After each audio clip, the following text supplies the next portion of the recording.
பிரியமானவர்களே, ஆண்டவராகிய இயேசு கிறிஸ்துவின் நாமத்தினாலே உங்கள் யாவரையும் அன்போடு கூட நான் வாழ்த்துகிறேன். ஆண்டவர் கிருபையாய் நமக்கு கொடுத்த இந்த புதிய நாளுக்காக முதலாவது நாம் ஆண்டவருக்கு நன்றி சொல்லுவோம். நான் உன்னை விட்டு விலகுவதில்லை, நான் உன்னை என்றும் கைவிடுவதில்லை.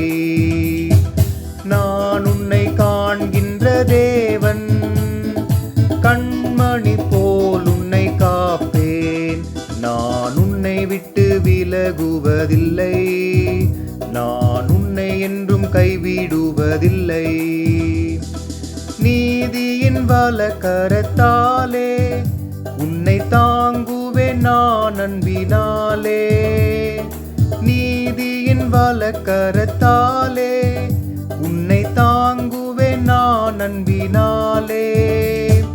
ஆவியில் உண்மையாய் ஜெபித்திடுவாய், ஆவியில் உண்மையாய் ஜெபித்திடுவாய். தினம் அல்லேலூயா என்றே ஆர்ப்பரிப்பாய், தினம் அல்லேலூயா என்றே ஆர்ப்பரிப்பாய்.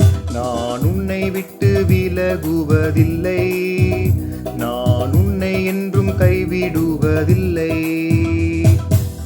இந்த நாளுக்கு என்று ஆண்டவர் கொடுக்கிற ஒரு வார்த்தை ஏசாயா தீர்க்கதரிசன புஸ்தகம் 54ஆம் அதிகாரம் 14வது வசனம்.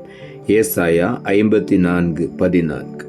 நீதியினால் ஸ்திரப்பட்டிருப்பாய், கொடுமைக்கு தூரமாவாய், பயம் இல்லாதிருப்பாய், திகிலுக்கு தூரமாவாய், அது உன்னை அணுகுவது இல்லை.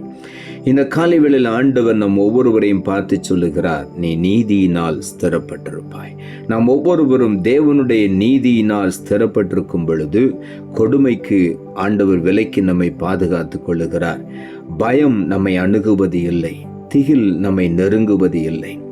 ஆகவே இந்த காலை வேளையில நாம் தேவனுடைய நீதியான ஒரு வழியிலே நம்முடைய வாழ்க்கை இருக்கும் பொழுது, நாம் நீதி உள்ளவர்களாய் இருக்கும் பொழுது நிச்சயமாகவே ஆண்டவர் நம்மை எல்லா தீங்குக்கு விலக்கி பாதுகாத்து கொள்ளுவார். நீதியில் நாம் ஸ்திரப்பட்டு இருக்க வேண்டும் என்று ஆண்டவர் விரும்புகிறார்.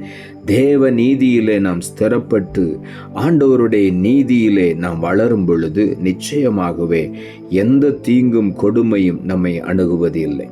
சங்கீதங்களின் புஸ்தகம் 17ஆம் அதிகாரம் 5ஆம் வசனம் சொல்லுகிறது, நானோ நீதியில் உம்முடைய முகத்தை தரிசிப்பேன், நான் விழிக்கும் போது உமது சாயலால் திருப்தியாவேன் என்று தாவீது எழுதுகிறார். நானோ நீதியில் உம்முடைய முகத்தை தரிசிப்பேன். ஆண்டவருடைய முகத்தை நான் தரிசிப்பது தேவனுடைய நீதியினாலே, என்னுடைய சுய நீதியினாலே அல்ல. தேவன் என்னை நீதிமானாய் மாற்றியிருக்கிறபடியினாலே நானோ அந்த நீதியில் உம்முடைய முகத்தை தரிசிப்பேன். நான் விழிக்கும் பொழுது உமது சாயலால் திருப்தியாவேன் என்று தாவீது எழுதுகிறார். இந்த காலை வேளையிலே நாம் ஒவ்வொரு நாள் விழிக்கும் பொழுது ஆண்டவருடைய சாயலாலே நாம் திருப்தியாக வேண்டும். அதைத்தான் ஆண்டவர் விரும்புகிறார். அப்படி இருக்கும் பொழுது கொடுமை நம்மை நெருங்குவது இல்லை, ஒரு பயமும் நம்மை அணுகுவது இல்லை. ஆகவே இந்த காலை வேளையில எந்த திகிலோ பயமோ நம்மை அணுகவே அணுகாது. காரணம், நீதியின் பாதையிலே ஆண்டவர் நமக்கு ஜீவனை கொடுக்கிற தேவனாயிருக்கிறார். நாம் நீதியினால் ஸ்திரப்பட்டிருப்போம், கொடுமை நம்மை அணுகுவது இல்லை, பயம் நம்மை நெருங்குவது இல்லை. ஆகவே இந்த காலை வேளையில ஆண்டவருடைய நீதியிலே நாம் ஸ்திரப்படுவோம். நீதிமொழிகளின் புஸ்தகம் 12ஆம் அதிகாரம் 28ஆம் வசனம் சொல்லுகிறது, நீதியின் பாதையில் ஜீவன் உண்டு, அந்த பாதையில் மரணம் இல்லை. ஆண்டவர் நமக்கு வைத்திருக்கிற நீதியின் பாதையிலே ஜீவன் உண்டு என்று வேதம் சொல்லுகிறது. அந்த பாதையிலே நாம் கடந்து போகும் பொழுது மரணம் நம்மை நெருங்குவதில்லை, மரணமே இல்லை என்று வேதம் சொல்லுகிறது. ஆகவே நாம் நீதியின் பாதையை தெரிந்து கொள்ளும் பொழுது, ஜீவ மார்க்கத்தை தெரிந்து கொள்ளும் பொழுது ஆண்டவர் நமக்கு நித்திய ஜீவனை கொடுப்பேன் என்று வாக்கு பண்ணி இருக்கிறார். ஆகவே எதை குறித்து நாம் பயப்பட வேண்டாம், எந்த திகிலும் நம்மை அணுகவே முடியாது. சங்கீதங்களின் புஸ்தகம் 140ஆம் அதிகாரம் 1 வசனம் சொல்லுகிறது, கர்த்தாவே பொல்லாத மனுஷனுக்கு என்னை தப்புவியும், கொடுமை உள்ளவனுக்கு என்னை விலக்கி இரட்சியும் என்று தாவீது ஒரு விண்ணப்பமாய் ஏறெடுக்கிறார். பொல்லாத மனுஷருக்கு என்னை தப்புவியும் ஆண்டவரே என்று சொல்லி. நம்முடைய நீதியில் நாம் ஸ்திரப்பட்டிருக்கும் பொழுது பொல்லாத மனுஷன் நம்மை நெருங்கவே முடியாது. கொடுமையுள்ள மனிதன் நம்மை அணுகவே முடியாது. ஆண்டவர் அந்த கொடுமைக்கெல்லாம் விலக்கி நம்மை ரட்சித்து நம்மை பாதுகாத்து கொள்வார். யோபு புஸ்தகம் 21:9 சொல்லுகிறது, அவர்கள் வீடுகள் பயமில்லாமல் பத்திரப்பட்டிருக்கும், தேவனுடைய மிலாறு அவர்கள் மேல் வருகிறது இல்லை என்று இங்கே பக்தனாகி யோபு எழுதுகிறார். அவர்கள் வீடுகள் பயமில்லாமல் பத்திரப்பட்டிருக்கிறோம். நம்முடைய வீடுகள் பயமில்லாமல் பத்திரப்பட்டிருக்க வேண்டுமானால் நாம் நீதி உள்ளவர்களாய் இருக்க வேண்டும். நாம் ஆண்டவருடைய நீதியிலே நாம் நிலைத்திருக்க வேண்டும். அப்பொழுது நாம் எந்த பயமும் இல்லாதபடி நம்முடைய வீடுகளையே ஆண்டவர் பாதுகாத்து கொள்வார். ஒரு தீங்கு நம்முடைய வீடுகளுக்குள்ளே அணுகுவது இல்லை. வீடுகள் பயமில்லாமல் பத்திரப்பட்டிருக்கும். ஆண்டவர் பத்திரமாய் பாதுகாக்கிற தேவன்.